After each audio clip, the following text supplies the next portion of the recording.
Chaque équipe a un coach, chaque avion un commandant de bord, chaque église un pasteur, chaque école un directeur et chaque classe un enseignant. Les gens travaillent mieux quand ils suivent un leader. Jésus était un leader extraordinaire qui a choisi 12 personnes pour faire partie de son équipe. C'était une académie de formation, un apprentissage. Les personnes qu'il avait choisies avaient pas plus de 18 mois pour se préparer à la grande tâche qui leur était confiée, démarrer ce que nous appelons aujourd'hui l'Église et la faire grandir. Aucun des disciples n'aurait pu être qualifié pour cette tâche. Ils ne savaient même pas en quoi cette tâche allait consister. Ils savaient seulement que Jésus les avait trouvés et leur avait juste dit « Suivez-moi ». Ils ont été choisis, ils ont été mis à part des autres, laissant leur bateau, leur village. Ce sont eux qui ont été sélectionnés en vue d'être formés pour porter l'Évangile. Vous êtes-vous déjà demandé en quoi ils étaient qualifiés? Il est probable que c'est essentiellement parce qu'ils ont répondu oui. Aucun n'a trouvé une excuse ou une raison de ne pas pouvoir se joindre à l'équipe. Ils n'ont même pas demandé de pouvoir travailler par roulement à cause de leur horaire chargé ou du contexte dans lequel ils étaient enseignés. Ils n'ont pas spécifié de préférence pour un petit groupe ou un grand groupe. Ils se sont contentés de le suivre. Jésus-Christ a amené une transformation même dans la façon dont il dirigeait. Nous allons voir aujourd'hui 12 caractéristiques de la façon dont Jésus dirigeait et formait ceux qui faisaient partie de son équipe directement à partir de la parole de Dieu. Premièrement, il était discipliné. Dans Marc 1,35, vers le matin, alors qu'il faisait encore très sombre, il se leva et sortit pour aller dans un endroit désert où il pria. Être discipliné, ça signifie développer des habitudes de vie positives qui contribueront à améliorer votre caractère et à amener les autres à vous respecter davantage. En tant que leader, nous attendons de ceux qui travaillent avec nous qu'ils soient disciplinés pour arriver à l'heure, préparés, consciencieux et consacrés, qu'ils parlent avec sagesse et prudence, qu'ils soient attachés à la parole. Si c'est ce que nous attendons d'eux, nous devons donner nous-mêmes cet exemple. Il y a toujours besoin de leaders. Les gens ne veulent pas forcément avoir l'avis d'un assistant. Ils veulent la personne responsable. Jésus savait que les gens le cherchaient, mais il était attaché à sa vie de discipline. Planifiez de prendre du temps à part dans votre agenda. Veillez-y, puis remplissez pas ce temps de toutes sortes d'autres choses qui nécessitent votre attention. Prenez du temps seul pour prier et être à l'écoute de Dieu. Deuxièmement, il enseignait avec autorité. Dans Marc 1,22, on était frappé par son enseignement car il l'enseignait avec autorité et non pas comme les spécialistes de la loi. En tant que leader, vous pouvez faire preuve d'autorité sans être autoritaire. Vous ne devriez pas être comme un policier qui dicte aux gens de la route qu'ils doivent suivre ou qu'ils doivent avancer ou qu'ils doivent s'arrêter. Jésus a reçu son autorité du Père, autorité qu'il a lui-même transmise à son équipe, les rendant capables d'imposer les mains aux malades ou de chasser les démons. Investissez en ceux qui vous suivent, en particulier ceux qui sont plus jeunes. Dites-vous bien que tout comme Jésus, vous ne serez pas toujours là, mais que l'œuvre de Dieu devra continuer avec puissance et autorité. Enseignez les plus jeunes à dépendre de la puissance du Saint-Esprit afin qu'ils puissent être des témoins remplis d'audace. Troisièmement, il y avait un but à l'esprit. Dans Marc 1,17, « Suivez-moi et je ferai de vous des pêcheurs d'hommes ». Jésus était très intentionnel. Il savait que ce qu'il voulait développer parmi l'équipe de leadership. Fixez-vous des objectifs alors que vous dirigez, d'abord pour vous-même, puis pour l'ensemble de votre équipe. Dirigez, par exemple, et célébrez les objectifs lorsqu'ils sont atteints. Assurez-vous de ne pas vous limiter dans vos objectifs, par exemple, au nombre d'enfants présents. Si vous voulez voir votre classe et votre assemblée grandir en taille, la profondeur de l'enseignement et la transformation des vies sont plus importantes encore. Quatrièmement, il savait qu'il était aimé de Dieu.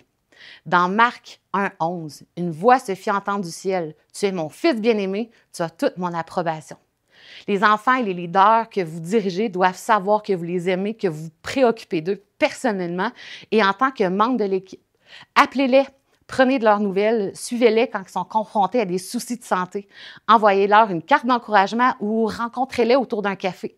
Si ça vous semble anodin, ces petits gestes contribueront beaucoup à conserver les membres de votre équipe.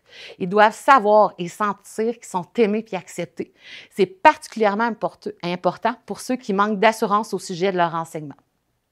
Cinquièmement, il connaissait sa raison d'être. Dans Marc 2,17, « Je ne suis pas venu appeler des justes, mais des pécheurs. » Ayez toujours pour priorité d'atteindre les perdus, pour ensuite en faire des disciples jusqu'à ce qu'ils puissent se tenir sur leurs propres pieds. spirituellement parlant. Veillez à ne pas passer la plupart de votre temps avec vos proches et de ne pas négliger de côtoyer l'ensemble de l'assemblée.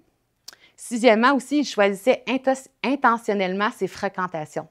Dans Marc 2,15, comme Jésus était à la table dans la maison de Lévi, certains des membres d'équipe sont ceux qui ont un esprit de famille. Dans une famille, on partage les repas, on respecte les secrets. La vie peut être bien occupée et remplie, mais il est très important de planifier du temps pour développer les relations. Faites pas tout toujours toute seule, alors que vous pourriez en profiter pour développer des relations avec ceux qui en ont besoin. Ceux qui ont besoin d'encouragement ou d'entendre comment Dieu est à l'œuvre dans votre vie. Septièmement, il savait qu'il serait confronté à la tentation. Dans Marc 1, 12, 13, aussitôt, l'Esprit poussa Jésus dans le désert où il passa 40 jours tenté par Satan. Alors que vous vivez la parole de Dieu au quotidien, vous devez savoir que la tentation se présentera, puis que l'ennemi essaiera de vous distraire, puis même de vous détruire. Mais réalisez-le, appelez les choses par leur nom et soyez-en bien conscients. Quand vos regards sont fixés simplement sur Christ, le diable doit réaliser qu'il n'y a plus d'emprise sur vous. N'oubliez pas que la puissance de Dieu est bien plus grande que toutes les tentatives de l'ennemi à votre rencontre. Huitièmement, il enseignait alors qu'il marchait. Dans Marc 2, 13, toute la foule venait à lui et il l'enseignait. Il est évident dans les Écritures que Jésus enseignait partout où il allait. Dans tout ce que vous faites et dites, assurez-vous que vos paroles et vos actes sont en harmonie avec les instructions qui nous ont été données afin de les vivre. Nos vies devraient être établies non pas sur les plus récents manuels de développement personnel où nous allons vite être confrontés à des problèmes. Et neuvièmement, il vivait les yeux ouverts. Marc 6, 34. Quand il sortit de la barque, Jésus vit une grande foule et fut rempli de compassion pour eux, parce qu'ils étaient comme des brebis qui n'ont pas de berger. Il se mit à leur enseigner beaucoup de choses. Jésus était toujours attentif et à l'affût des moments où il pouvait enseigner une leçon ou partager un message, qui soit pertinent à son interlocuteur ou à la foule. Cherchez toujours les opportunités d'enseigner et de partager l'amour de Dieu et son plan. Ces opportunités surviennent au cœur même de nos activités quotidiennes. Il faut juste discerner et savoir comment engager la conversation de façon attrayante et invitante. Dixièmement, il savait raconter des histoires. Dans Marc 3, 23, Jésus les appelait et leur parla sous forme de paraboles. Jésus racontait des histoires parce qu'il savait que ça captiverait l'attention et le cœur de son auditeur. Appliquez-vous constamment à savoir bien raconter des histoires. Pratiquez beaucoup, racontez des histoires bibliques de nombreuses façons différentes en sachant que chaque fois que vous les racontez, l'auditeur pourra recevoir une nouvelle vérité à partir de la même histoire. Jésus nous a souvent donné le bon exemple de ce que ça signifie savoir raconter des histoires au fil des pages du Nouveau Testament. L'Ancien Testament nous rappelle lui aussi, en tant que croyants, que nous sommes appelés à ouvrir nos bouches en paraboles pour dire les choses cachées que d'autres ne peuvent pas voir. Onzièmement, il réunissait son équipe. Dans Marc 3, 7, Jésus se retira au bord du lac avec ses disciples. Une foule nombreuse le suivit. Les disciples de Jésus avaient de la valeur à ses yeux et il s'est investi en eux. L'équipe dont vous êtes le leader doit vous connaître et savoir comment vous fonctionnez. Ils doivent être à l'aise avec vos actions et vos réactions. Mais tout ça s'apprend en étant proches les uns des autres. Travailler en équipe, la collaboration est la clé de la réussite d'une équipe. Si vous ne dirigez pas votre équipe, vous ne pouvez prétendre être un leader d'équipe. Et douzièmement, il prenait du temps à part. Dans Marc 6, 31, Jésus leur dit « Venez à l'écart dans un endroit désert et reposez-vous un peu. » En effet, il y avait beaucoup de monde qui allait et venait et ils n'avaient même pas le temps de manger. Parce que vous êtes un leader, il y aura toujours quelqu'un pour vous faire appel à vous et pour vouloir que vous vous impliquiez à quelque part. Ne dites pas oui à tout. Évaluez ce qui vaut la peine et qui est en phase avec les plans de Dieu dans votre vie. Ne négligez pas votre famille et votre temps avec Dieu simplement parce que vous avez le sentiment que les autres ont besoin de vous. N'oubliez pas, on ne peut pas arroser les autres si nous sommes nous-mêmes vides, qu'il s'agisse de l'Église ou notre propre famille. Pour terminer, prenez le temps de réfléchir.